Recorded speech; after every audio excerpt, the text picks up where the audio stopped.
On the left, Erica Payne, founder of the Agenda Project. And on the right, Todd Schoenberger, managing director at Land Colt Trading. So let's get into that debate because it is the thing that everybody is talking about. We have heard from different members of the administration on the need for this. We've heard from others that it should be extended. There is disagreement among all the president's men over whether to extend the Bush tax cuts. It came at a White House summit just yesterday. Listen up. We've been expanding, but at a slower and slower pace, quarter after quarter. This doesn't seem to me a time when you want to pull back demand by letting tax rates jump. What I would suggest is that your administration, and particularly you, step forward with a statement that you're not going to, at this time, increase taxes for anybody and relieve that uncertainty. Essentially what the argument comes down to is, even if we don't need a tax cut, we should give them a tax cut, we should give us a tax cut in order to induce us to play ball, because otherwise we're going to take the ball and go home. Okay, so let's jump into this. And Erica, I know you think we need the tax cut. Why extend them? I know I'm looking at Kimberly as I say Erica. I have an opinion about it, but you can go No, Erica, you go first. You want me to go first? Yeah, I got a little confused there. I was looking at Kimberly, the Guilfoyle, but I'm going to give you the first hand at this. Why not extend these taxes, these tax cuts? Because in the first place, when Dwight Eisenhower was president in 1953, the marginal tax rate was 91%. Over the next 60 years, we've just been cutting it and cutting it and cutting it. And look at the growth as we've been cutting that, as we've been cutting those tax cuts back, we've also been cutting teachers, firefighters, policemen. I mean, these are the things that we need money for. And you're asking us to extend this tax cut to people who don't need it, aren't going to spend it. It's not going to be stimulative. Why? So they can go out and buy another jet plane? Erica, I mean, are you kidding me? Erica, there's a lot of what you just said that I think people would disagree with. Todd, right?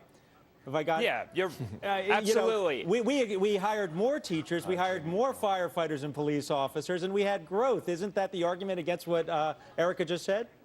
It absolutely is. I mean, first of all, you have a gross domestic product right now at 1.7%. We have higher unemployment that's going to be dancing with double digits probably by the turn of the year. And now she wants to continue and say, hey, you know what, we should just go out and tax everybody. You know, the bottom line is that we shouldn't even be talking about extending these tax cuts. We should be talking about them being permanent, because what you're doing is crippling an already crippled, paralyzed economy, and we need as much money in the hands of the consumer right now to push that back into the economy. Todd, what you want to do is cripple people who work for a living and give money out to people who work on Wall Street for a living. Erica, let's talk about teachers unions right now. Let's talk about policemen. Let's talk about higher property. I want you to be quiet and listen to one fact. Let Erica go first. In the last 30 years, and then we'll go back to Todd. In the last 30 years, the average CEO of an S&P 500 company has made 319 times more than the average worker.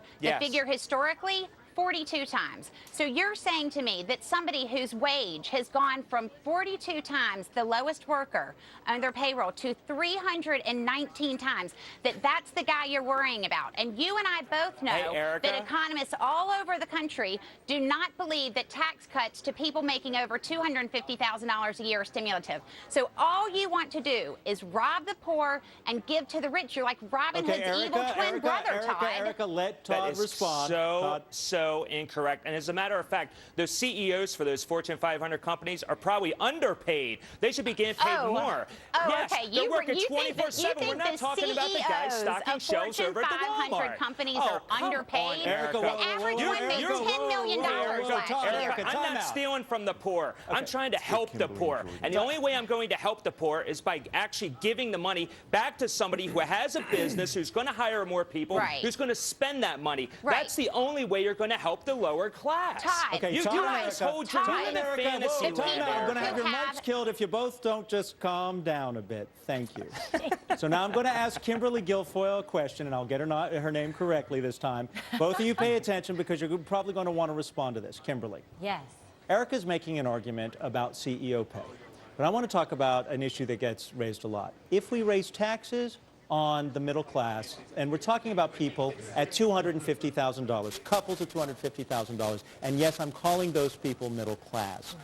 Why would Erica go nuts on me for what I just said? Because a lot of people say that at $250,000, if you're a couple, you're not middle class, you're upper class, and your taxes should be raised. Really? Because after taxes, you're talking about $125, not $250,000. And why wouldn't you want to represent and do something that is good for all Americans, meaning put money back into the market, put it in the hands of the American citizens, let them contribute and put it back into the economy and get the whole thing full cycle. What's the harm in 2 more years to extend this, given the present economic state? And I don't know who all the economists are that are disagreeing with this and think the Charlie Brown economist, is that what it is? Kimberly, I actually do know who all of the economists are.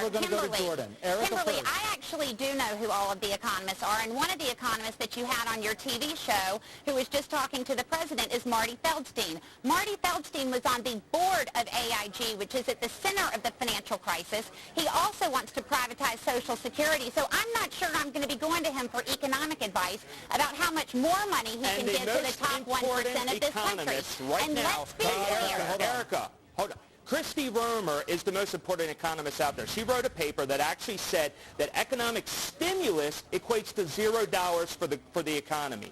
Now, she actually came out and had to resign because she was more to the center and actually said, hey, let's cut these taxes, or at least extend the Bush tax cuts. And she was right there with the president's cabinet. I mean, Todd, you come on here every week and you just make a bunch of crap up. Erica and Todd, hold on. If you make less than $250,000 a year, you will get a tax cut. Period. This sign that you all have up about the largest tax cut in American history, blah, blah, blah, is not true, and all of you know it. $250,000 or more or below a year, and you will get a tax Erica, cut. hold on a second. The only people we want to raise taxes on are the mega wealthy. Erica, breathe. Erica, breathe. It's easier to stand in circle in school. But with all the yelling, I really want to get to an issue here.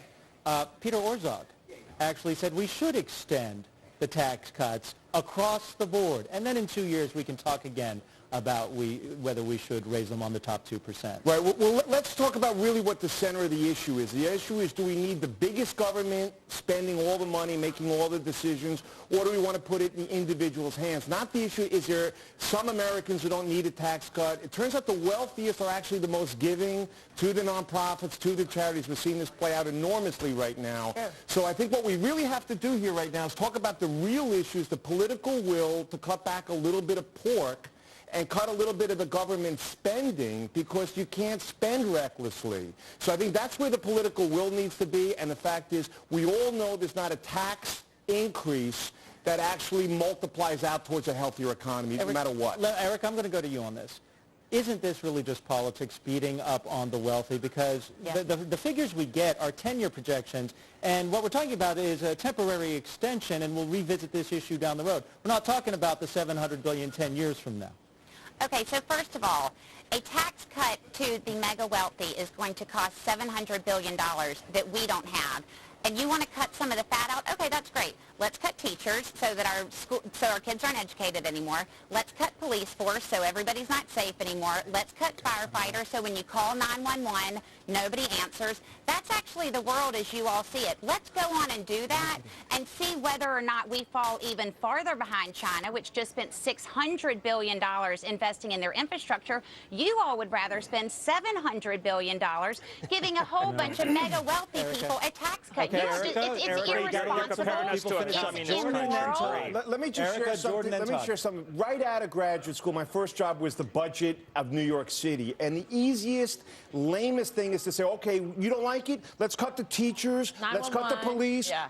It's the biggest rhetoric in the world. But we're not talking about police and teachers. We're talking about pure fat. If Europe was able to take the government wages back 15%, they had the political will. Let's learn something. We're not talking about cutting police. We're not talking about cutting firemen. And then Todd Schoenberger, you get the last word on this. Yeah, and let's remember what is actually paying for those teacher salaries. These are property taxes, state taxes, local taxes. Good point. You know, when you start thinking about when you move forward with this, if the So, Bush Todd, tax who cuts just are not bailed out the extended, state? hold on, Erica. Todd, The who higher just marginal bailed out the tax state? rate is going to be Answer the question. higher. Who just bailed out the Erica, state? chill New The pill. York, federal New government. Jersey, Subsidized Washington, chill pill. higher I know. marginal tax rate than what we had under Bill Clinton. I'm telling you, this guy, you're looking at taxes that are over 50%, not just for the guy making over $250,000, it's also for the person that's underneath them because they have higher sales taxes, higher property taxes. You just Todd, want to you tax and I everybody. both You want know the that rest of the this is a liberals. very Just keep simple on keep going yelling at question. each other via Do you satellite. work Tom for the Schoenberger, mega thank you very wealthy much. or for normal Erica, people? thank you Yeah, very you much. Mega paint the wealthy picture, or normal Erica. You people? paint It's This the pretty issue not straightforward, settled, Todd. but boy, did the vocal cords get to work out. All of you, thank you very much.